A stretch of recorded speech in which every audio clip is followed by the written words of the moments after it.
Eu vou chamar a próxima palestrante, que é a Flávia Abreu, é fisioterapeuta e está em Brasília neste momento. Acabei de torná-la co-anfitriã. Tudo bem, Flávia? Boa noite, Estevam. Tudo bem? Grande prazer. Boa noite a todos os participantes. Eu estou aqui ligadinha desde o começo. As palestras estão excepcionais. Você está de parabéns. Obrigado, Flávia. Uma honra recebê-la aqui. Vou deixar o espaço para você neste momento, tá bem? Deixa eu ver aqui.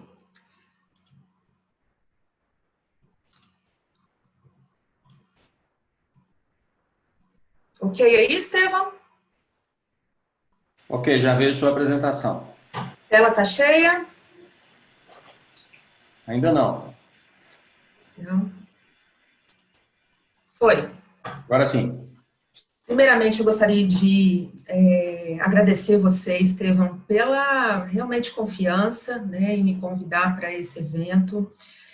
O Estevam, eu conheci em Belo Horizonte, eu sou, além de fisioterapeuta gerontológica, eu sou uma empresária, né? Trabalho há alguns anos nesse ramo da geriatria e gerontologia, e como sou mineira também, apesar de estar em Brasília, trabalhando em Brasília, me chamou muito a atenção a clínica do Estevam, a Mais 60 Saúde.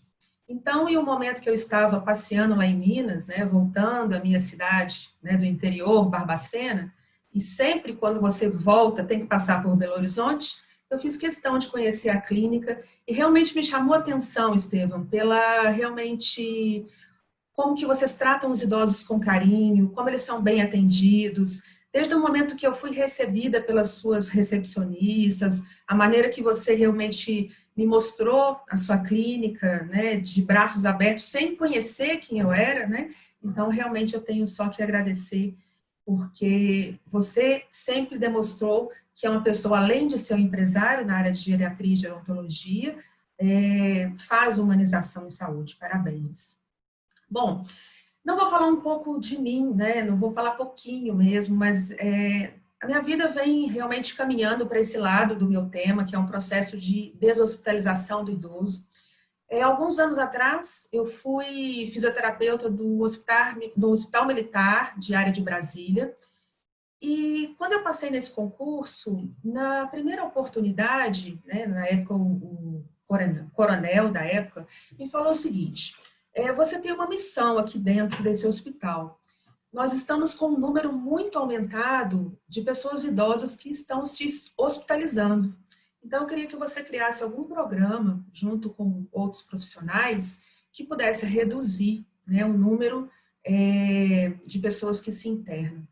E foi daí que eu criei o programa de assistência domiciliar, que já existe em vários pontos, né, em vários programas, em outros locais, tanto em rede privada como pública, mas dentro de um hospital militar aqui em Brasília, e nós tivemos bastante sucesso. Nesse setor existia ali tanto a parte de atendimento ao idoso, né, em domicílio, e também o serviço de home care, que nós fazíamos, lógico, com operadoras de saúde. Bom, então, pensando um pouquinho nesse tema, você já imaginou que outras pessoas poderão tomar a decisão por você? É isso que a gente tem que começar a pensar quando a gente olha para esse olhar desse idoso. E perguntar para esse idoso, qual é a sua verdadeira vontade?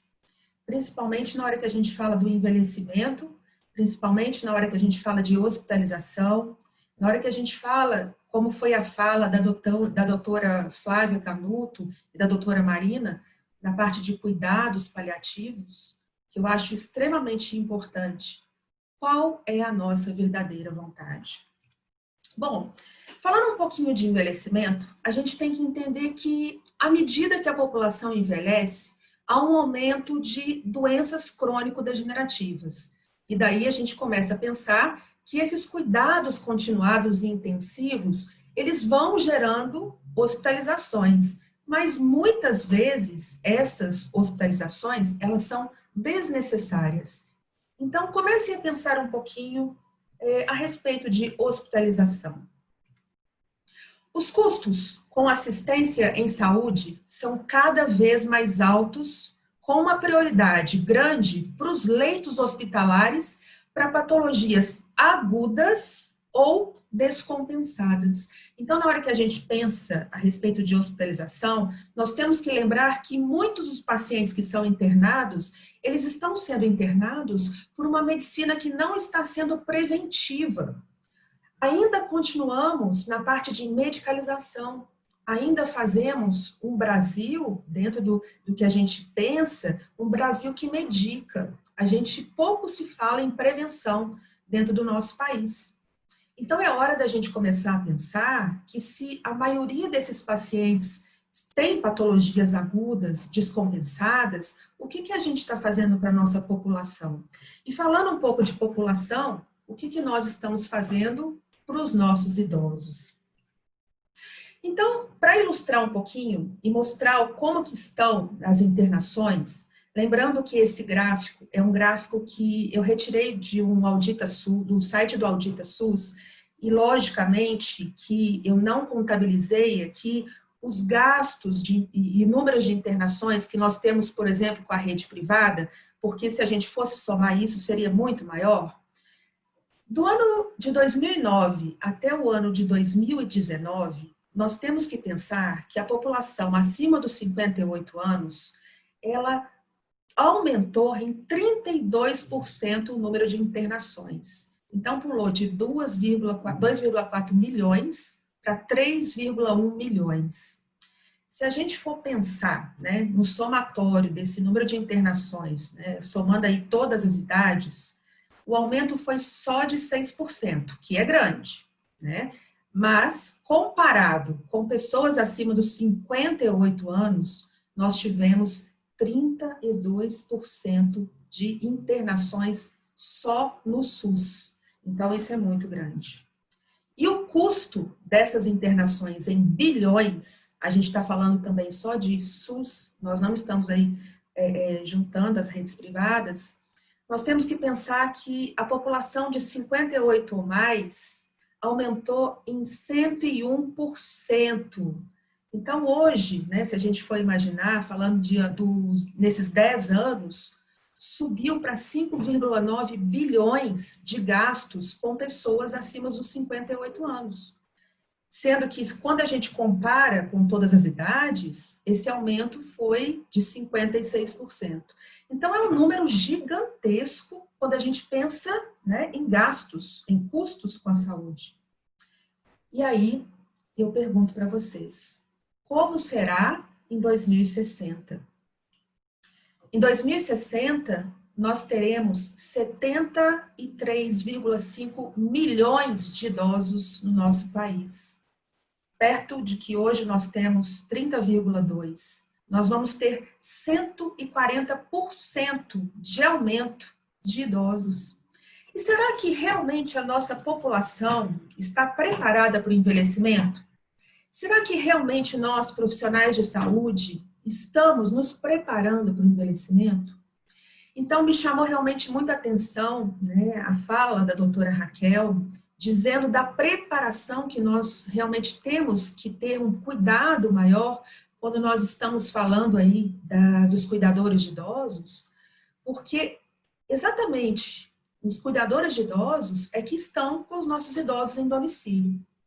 E será que nós estamos preparando os cuidadores da melhor forma para assumir no futuro esse número aumentado de pacientes que nós teremos, principalmente com doenças crônico-degenerativas? Será que nós, fisioterapeutas, médicos, nutricionistas, psicólogos, farmacêuticos, todos nós também estamos nos capacitando para atender esse público que cada vez mais cresce no Brasil e no mundo? Então, eu deixo para vocês pensarem um pouco a respeito dessas populações, né, e principalmente do número de idosos aumentados. Então, falando em deshospitalização, a gente tem que entender que é um movimento global. Ele já acontece no mundo inteiro, né, e já vem acontecendo no país, né, no Brasil, de uma maneira muito lenta. Podemos dizer que operadoras de saúde, elas já fazem isso, alguns setores também do Ministério da Saúde também já faz, alguns setores também dentro de outras áreas, né, do SUS também a gente já tem esse trabalho específico, mas a gente tem que imaginar que isso precisa crescer e precisamos realmente de ter cada vez mais estudos referentes dentro, né, do nosso país para a gente fazer de uma forma eficaz.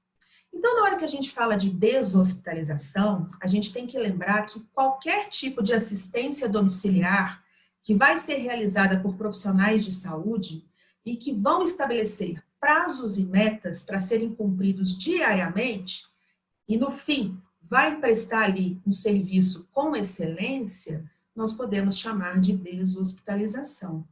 E talvez esse seja um ponto para o futuro, né? E será que nós já estamos pensando da melhor forma em deshospitalização? Então, pensando um pouquinho sobre atenção domiciliar, né? Inclusive a doutora Flávia Canuto falou, ela trabalha inclusive também com programas dentro da Home Doctor, que eu escutei ela falando. A gente não pode deixar de falar também da atenção domiciliar que surgiu em 2011, né, no Ministério da Saúde, que foi o programa Melhor em Casa. Esse serviço, ele começou a ser oferecido a idosos e pessoas que apresentam necessidade de reabilitação motora. Também, muitas vezes, com pacientes crônicos e sem nenhum tipo de agravamento em situação pós-cirúrgica. Eu conheci de perto esse programa, apesar de nunca ter trabalhado no programa Melhor em Casa, nem em nenhum tipo de programa aqui no Distrito Federal, mas aqui, em alguns pontos, né, em alguns lugares, né, Brasília a gente não chama de bairro, né, a gente chama de setores, nós podemos contar com equipes, né, dentro do GDF. Então, a gente pode contar com algumas equipes aqui de atendimento também domiciliar. Mas pensando em Ministério da Saúde, alguns estudos mostram, né, esse estudo foi de 2019, ele é um estudo que mostrou que houve aí uma melhora, né, em redução de gastos com internações hospitalares, principalmente durante alguns anos. Em 2011, foi 4,7%. Em 2012, logo depois da implantação, 5,8%. Em 2013, 10,2%. Então, teve realmente uma redução de gastos de internações hospitalares só pelo surgimento do programa. É interessante a gente não só falar da rede privada, apesar, né, eu não tenho esses dados, eu também realmente não é a minha área específica, mas eu creio que hoje, talvez, né, se a gente for pensar em saúde suplementar, ela esteja até superando aí, né, a rede pública, mas talvez se a gente for pensar nesse número de programas de assistência domiciliar que tem, talvez exista até um número maior de redução de gastos aí de internações hospitalares. Então, quando a gente pensa em deshospitalização como humanização da assistência, nós temos que pensar, gente, que o foco sempre vai ser o paciente. Então, eu vi todos os meus colegas falando anteriormente, né, e vi realmente propostas inovadoras, mas a gente tem sempre que lembrar que o foco de tudo que a gente for realizar em gerontologia é o nosso paciente idoso. Todas as pessoas que vão estar envolvidas, elas precisam definir um planejamento precoce. Porque para acontecer essa deshospitalização, a gente não pode ter só um membro da equipe decidindo. A gente precisa de uma equipe interdisciplinar, podendo cuidar daquele caso, para a gente conseguir levar esse idoso a ter depois uma deshospitalização segura. Então, esse é um ponto que a gente tem que pensar na humanização dessa assistência. Então, sempre, o principal objetivo dos profissionais e gestores em saúde vai ser o quê? Melhorar a rotatividade dos leitos, né? Reduzir infecções hospitalares, reduzir custos daquelas longas internações e, ao mesmo tempo, a qualidade de vida e bem-estar dos pacientes. E aí a gente começa a pensar nesses objetivos como um todo, né? O que realmente chama mais atenção quando a gente fala em objetivo dos profissionais e dos gestores. Então, pensando um pouquinho nos critérios de elegibilidade na assistência domiciliar, nós temos que entender que determinados programas, eles vão necessitar, né, de um apoio e de uma avaliação para a gente saber se uma equipe pode atender aquele paciente em domicílio e se realmente ele é elegível para algum tipo de programa de assistência domiciliar. Então, alguns pontos a gente tem que conversar. Primeiro, o diagnóstico firmado com um quadro clínico estável do paciente. A gente não está falando aqui de internação domiciliar, tá? Então, o paciente, inicialmente, ele tem que ter o quê? Um domicílio adequado, a aceitação da família para receber, né, uma equipe de saúde dentro de casa, entender que aquele idoso tem que ser cuidado dentro de casa. Nós precisamos da identificação formal de um cuidador. Aí, mais uma vez, a importância do que a doutora Raquel falou na fala dela. Entender quem é o cuidador e saber se realmente esse cuidador tem condições de cuidar do idoso. A concordância do médico assistente e da equipe multidisciplinar. Muitas vezes, temos que ter vaga num programa proposto ou ser indicado por outro programa. A gente está falando aí em nível de SUS, em nível de programas Melhor em Casa, em nível de NRAD, que no caso é o que funciona, por exemplo, aqui em Brasília, né, que são núcleos regionais de atenção domiciliar. E também, nesses critérios, nós utilizamos também aquelas tabelas específicas de internação domiciliar, a NEAD e a BEMID. Inclusive, nós temos uma representante da NEAD aqui, a doutora Flávia Canuto, né, que representa lá, né, a NEAD também aqui no Brasil.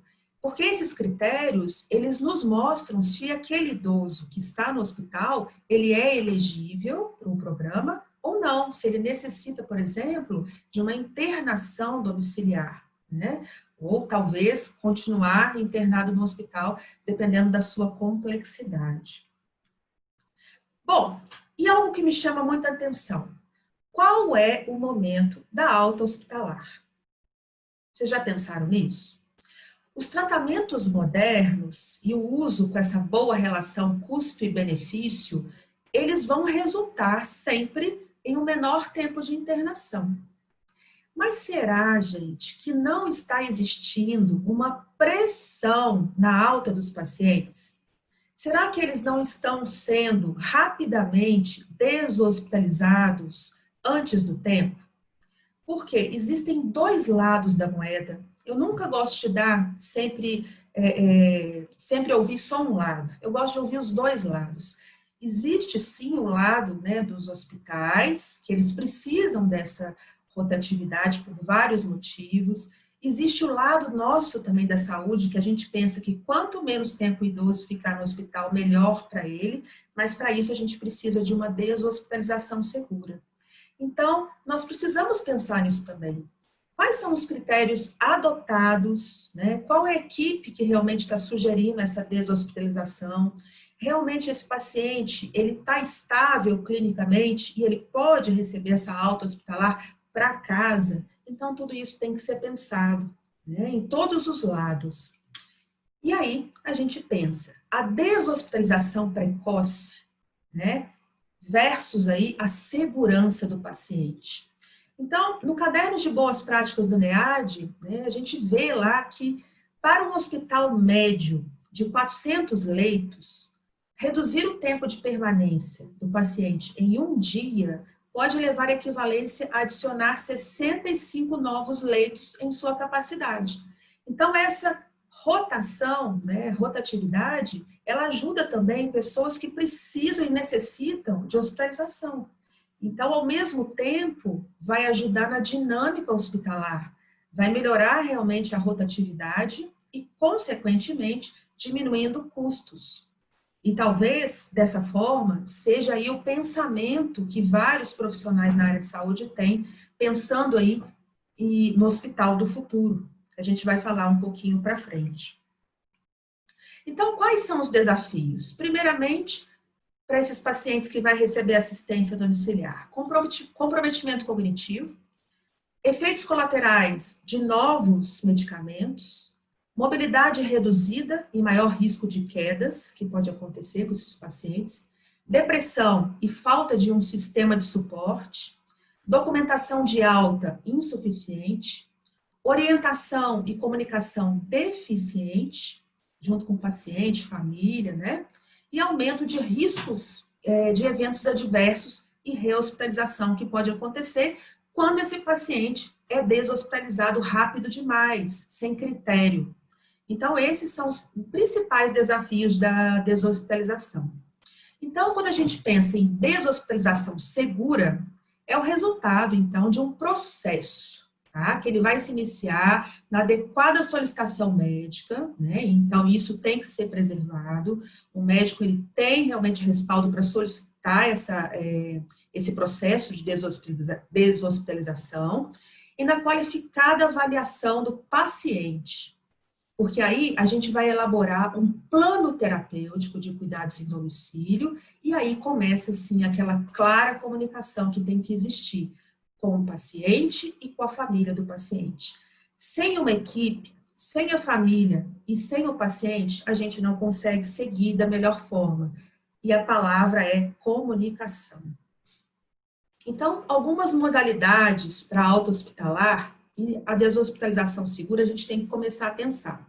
Primeiro, existe uma alta simples para domicílio, então isso pode acontecer. Existe a alta para o domicílio como serviço de home care ou assistência domiciliar, aí já é mais complexo. Existe a alta para unidades de retaguarda, que no Brasil ainda está caminhando para esse lado, né, ou a gente chama de unidades de transição. E existe a alta para as instituições de longa permanência, as IUPs, ou as residências geriátricas, tá? Então, essas são modalidades que a gente pode pensar para a auto-hospitalar aí e a da deshospitalização segura. Então, esses serviços extra-hospitalares de continuidade, eles não são regulamentados. Isso está prejudicando demais a transição, então, aumentando aí cada vez mais a permanência do paciente no hospital, e a gente tem que pensar o mais rápido possível em regulamentar isso, porque cada vez mais o nosso paciente corre risco de segurança. Então, a gente tem que criar ali, coletivamente, critérios que vão tornar esse sistema seguro, esse sistema mais eficiente, sustentável, para que o nosso paciente não volte para o hospital. Esse é o maior ponto que a gente tem que começar a pensar. Então, pensando um pouquinho na deshospitalização, que é essa conduta vital para a pessoa idosa, a gente pensa no médico assistente, nós temos que lembrar dos serviços de assistência domiciliar, sendo privado ou público, a equipe multiprofissional, com todos os profissionais trabalhando em conjunto, né, com foco ali no paciente, que seja a equipe de apoio ou que seja a equipe, realmente, a verdadeira equipe do programa, mas que todos estejam pensando para a melhora do paciente. Setores dentro do Brasil que estejam especializados em deshospitalização, que provavelmente agora que vão começar a pensar nisso, né? Então a gente está engatinhando no Brasil, e as operadoras de saúde também, nos ajudando com esse processo aí de deshospitalização, porque nós sabemos que só o nosso Sistema Único de Saúde, ele não segura a nossa saúde no Brasil. A gente necessita também desse apoio da saúde suplementar. Hoje, um número aumentado de pessoas tem essa necessidade. Então, a gente precisa criar esses critérios, principalmente para a gente conseguir deshospitalizar, com certeza que o paciente vai ter segurança quando ele estiver em casa. Então, pensando em deshospitalização, aí a gente já pensa na deshospitalização no minuto que o paciente é admitido no hospital. E logo depois dessa admissão, vai acontecer o quê? Uma obtenção ali do histórico de medicamentos, vai verificar esses medicamentos, alguns, né, vão passar por mudanças nos medicamentos durante a internação. Existe nesse processo ali, já pensando na deshospitalização, de uma reconciliação de medicamentos. Precisa existir, sim, uma comunicação pré-alta e o envolvimento do paciente e da família, para lá no final ele receber uma alta hospitalar e ir para casa. Então, gente, é todo um processo que todos os hospitais, todos os programas, todas as operadoras, elas precisam se atentar que ele é necessário para o crescimento da saúde no nosso país. Então, pensando em evolução desse processo, a gente tem que lembrar que o hospital, né, vai ser a captação, vai ser a implantação. Ali a gente vai ter a prescrição hospitalar, o médico assistente, né, a farmácia clínica lá dentro, o relatório de reconciliação médica, para depois, né, depois de uma visita de implantação, a gente começar a pensar aí numa deshospitalização segura. Então, a gente tem que pensar realmente se os medicamentos vão ser possíveis de ser administrados em domicílio, se vai ter uma adequação, vai ser padronizado isso, né? Como serão as vias de administração medicamentosa, quem será o cuidador. Então, são partes que nós precisamos começar a pensar como profissionais da saúde de como que vai acontecer essa deshospitalização. E algumas atitudes para redução do risco foram datadas aí pela Organização Mundial de Saúde. Então, primeiramente, a gente tem que engajar os pacientes, os familiares e os cuidadores, né, dando conhecimento, capacitação, para a gente ter um desfecho positivo, né? Então, essa inserção aí do paciente, família e cuidador.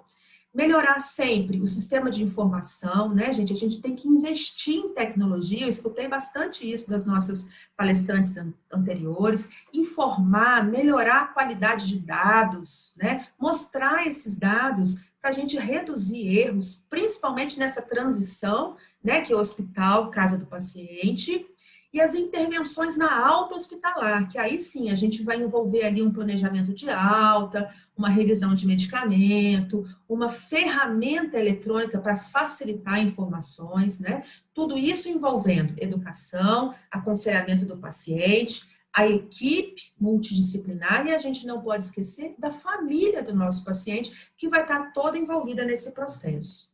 Então, gente, o candidato à deshospitalização, ele tem que ser encaminhado a um espaço adequado de continuidade para os cuidados multidisciplinares. E a gente não pode esquecer disso. Então, o desafio maior que a gente tem que ter é uma uniformidade no processo. Se não existir essa uniformidade no processo, a gente vai continuar ainda caminhando a passos lentos para a deshospitalização.